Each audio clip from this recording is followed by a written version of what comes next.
Hello students, आइए पढ़ते हैं आरोह गद्य खंड का अगला पाठ जामुन का पेड़, जिसके लेखक हैं कृष्ण चंद्र जी। इस पाठ में लेखक ने हमें बताया है कि किस तरह लोग अपने स्वार्थ के लिए किसी भी हद तक गिर सकते हैं। वह अपना स्वार्थ पूरा करने के लिए यह तक नहीं देखते कि उससे किसी दूसरे को कितनी हानि हो रही है, नुकसान पहुंच रहा है या उसे तकलीफ भी हो रही होगी। वे सिर्फ अपना स्वार्थ पूरा करने में लगे रहते हैं।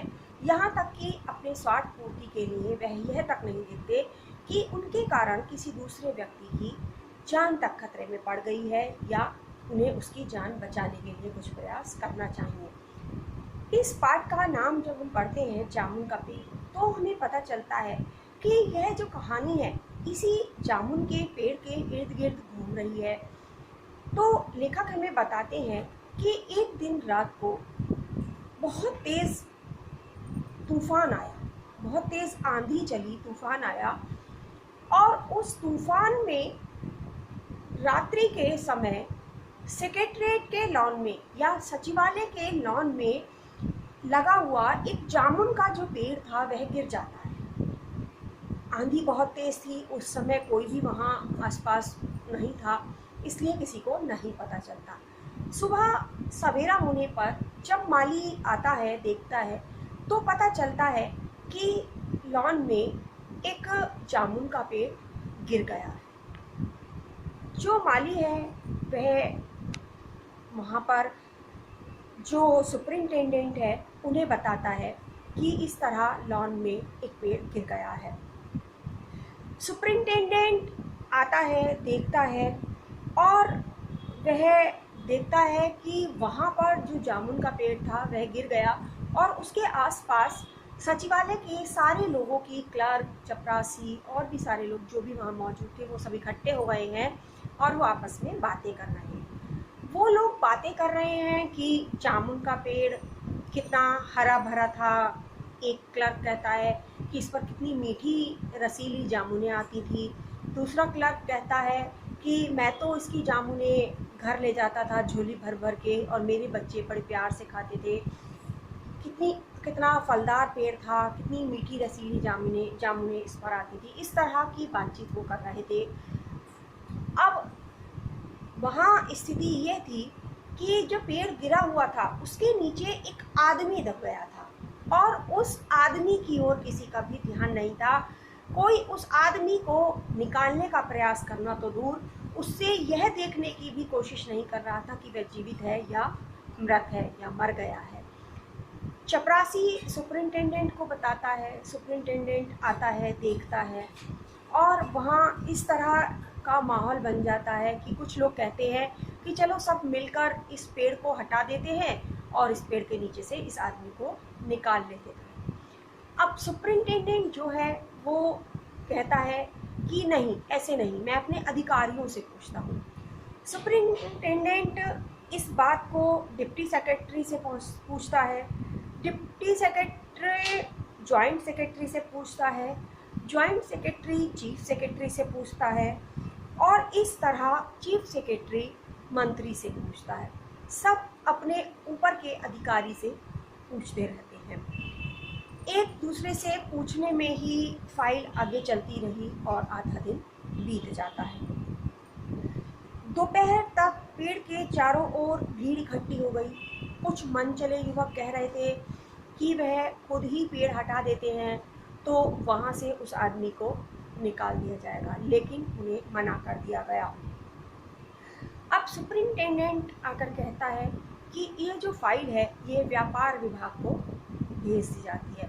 मैं अर्जेंट मार्क करके इसे व्यापार विभाग को भेज देता हूँ और वहीं से देखा जाएगा, क्योंकि कृषि विभाग का ये मामला है और कृषि विभाग में ही जाएगा।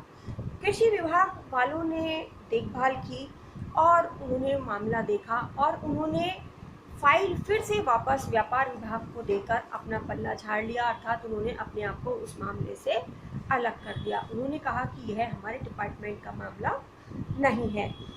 अब जो फाइल थी वह पेड़ जामुन का था, फलदार पेड़ था, इसलिए हॉर्टिकल्चर विभाग को भेज दी जाती है।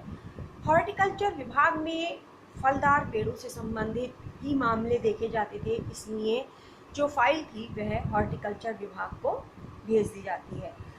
हॉर्टिकल्चर विभाग उस फाइल को एग्रीकल्चर विभाग के पास भेज देता है, ये कहकर कि ये मामला हमारा नहीं है। जो एग्रीकल्चर विभाग है वो कहता है कि यह फलदार पेड़ है, इसलिए यह मामला हॉर्टिकल्चर विभाग का ही है।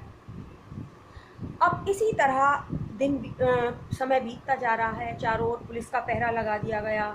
पुलिस कांस्टेबल जो वहाँ पर ड्यूटी कर रहा था उसे थोड़ी सी दया आती है और वह से सुपरिंटेंडेंट से उसको कुछ खिलाने के लिए जो माली है वह उस कांस्टेबल से सुपरिंटेंडेंट को पूछकर उस कांस्टेबल से यह अनुमति ले लेता है कि वह उसे कुछ खिला दे।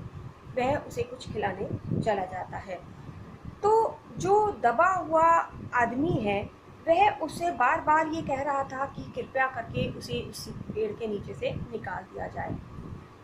वह उससे कहता है कि ये तो शुक्र मनाओ कि जो पेड़ है वह तुम्हारे कूल्हे पर गिरा है, कमर पर नहीं गिरा, वरना तुम्हारी रीढ़ की हड्डी टूट जाती और तुम किसी भी योग्य नहीं बचते। वह आदमी बेचारा बार बार कहे जा रहा है कि उसे उस पेड़ के नीचे से निकाला जाए, निकाला जाए।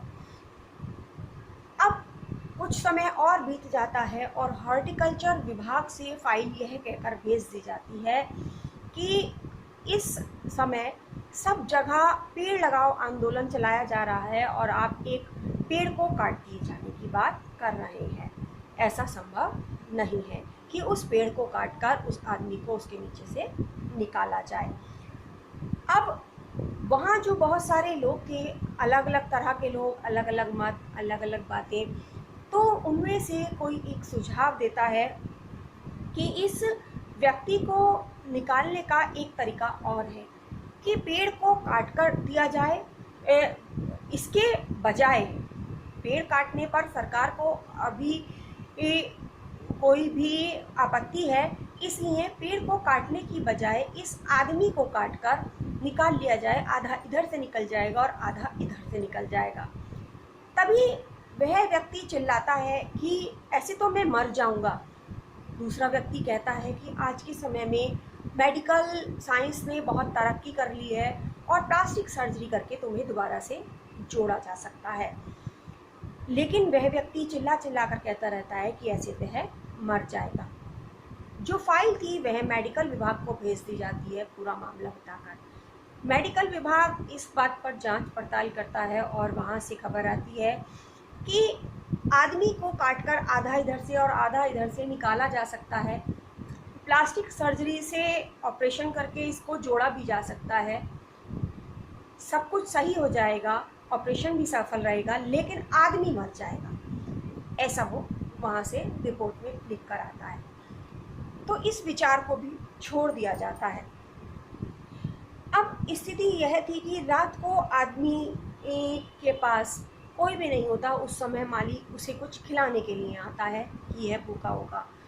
तो उस समय जो माली उसे खिलाने के लिए आया था वह उससे उसकी फाइल के बारे में बातचीत करता है, उसे बताता है।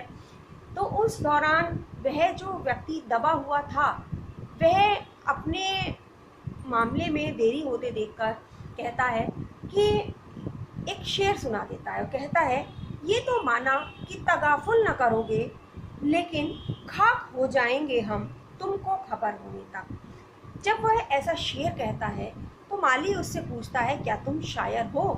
वह दबा हुआ जो व्यक्ति है वह कहता है, हाँ। इस तरह धीरे धीरे यह बात पूरे सचिवालय में और सचिवालय के बाद पूरे शहर में फैल गई कि जामुन के पेड़ के नीचे दबा हुआ जो व्यक्ति है वह शायर है। सुबह होते न होते बहुत सारे लोगों की भीड़ वहाँ लग गई। बहुत सारे अलग अलग जगह से शायर वहाँ इकट्ठे हो जाते हैं। सब अपनी अपनी कविताएं सुना रहे थे और कुछ लोग उससे अपनी कविता पर आलोचना करने को कह रहे थे। और यह देखते हुए कि वह व्यक्ति शायर है, फाइल जो थी वह कल्चरल डिपार्टमेंट को भेज दी जाती है। कल्चरल डिपार्टमेंट में मीटिंग होती है। साहित्य अकादमी के सचिव को बुलाया जाता है और साहित्य अकादमी का जो सचिव है उसका एक आदमी इंटरव्यू लेने पहुंचता है। जब इंटरव्यू लेने आता है तो वह उससे पूछता है कि आप शायर हैं? वह कहता है हाँ। तो कहता है कि आप क्या किसी उपनाम से सुशोभित हैं? वह कहता है हाँ, ओस नाम से सुशोभित हूँ। तब वह व्यक्ति जो इंटरव्यू लेने आया था वह उससे कहता है वही जिसकी रचना अभी हाल ही में प्रकाशित हुई है? दबा हुआ व्यक्ति हाँ में सिर हिलाता है। तो कहता है अरे हमसे कितनी बड़ी भूल हो गई कि इतना बड़ा कवि हमारी अकादमी का मेंबर ही नहीं है। हम तुम्हें अपनी अकादमी का मेंबर बनाने के लिए तैयार हैं।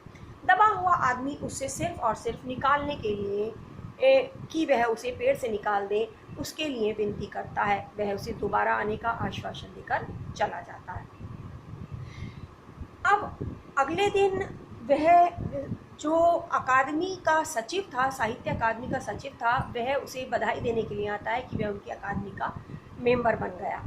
लेकिन दबा हुआ व्यक्ति उससे भी पेड़ के नीचे से निकालने के लिए आग्रह करता है, विनती करता है। तो वह कहता है कि देखो, हम आरे कुल्हाड़े के बारे में नहीं जानते, लेकिन हाँ इतना ज़रूर है कि यदि तुम्हें कुछ हो जाता है, पेड़ के नीचे दबे दबे तुम्हें कुछ हो जाता है, तो हम तुम्हारी पत्नी को वजीफ़ा दे सकते हैं।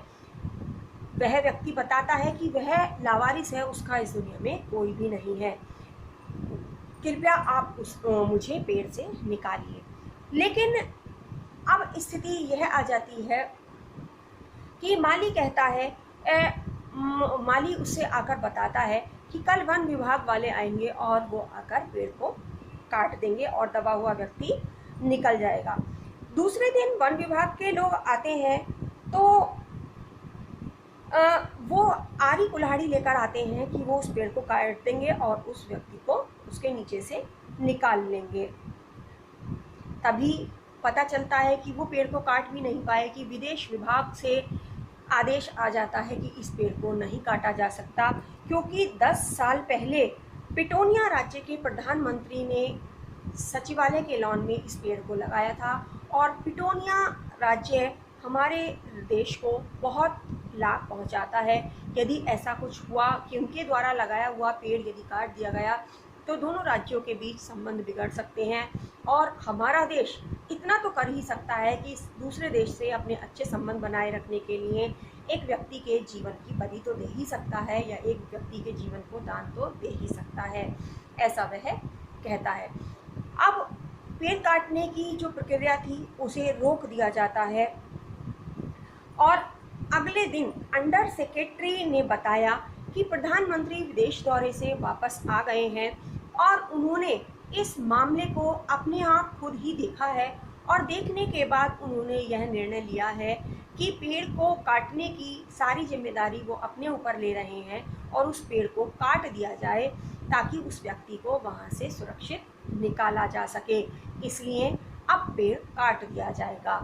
वह ये खबर चिल्ला चिल्लाकर उस दबे हुए व्यक्ति को सुना रहा होता है, लेकिन उधर देखता है तो दबे हुए व्यक्ति की सांसें रुक चुकी थी, उसकी नब्ज़ शांत हो चुकी थी, उसका शरीर ठंडा हो चुका था और उसके मुंह से एक चींटियों की कतार निकली जा रही थी। इससे पता चलता था कि उसकी फाइल की ही यात्रा पूरी नहीं हुई, बल्कि उसकी फाइल यात्रा पूरी होने से पहले ही उसके जीवन की यात्रा समाप्त हो गई, अर्थात वह व्यक्ति उस पेड़ के नीचे दबे दबे ही मर गया था।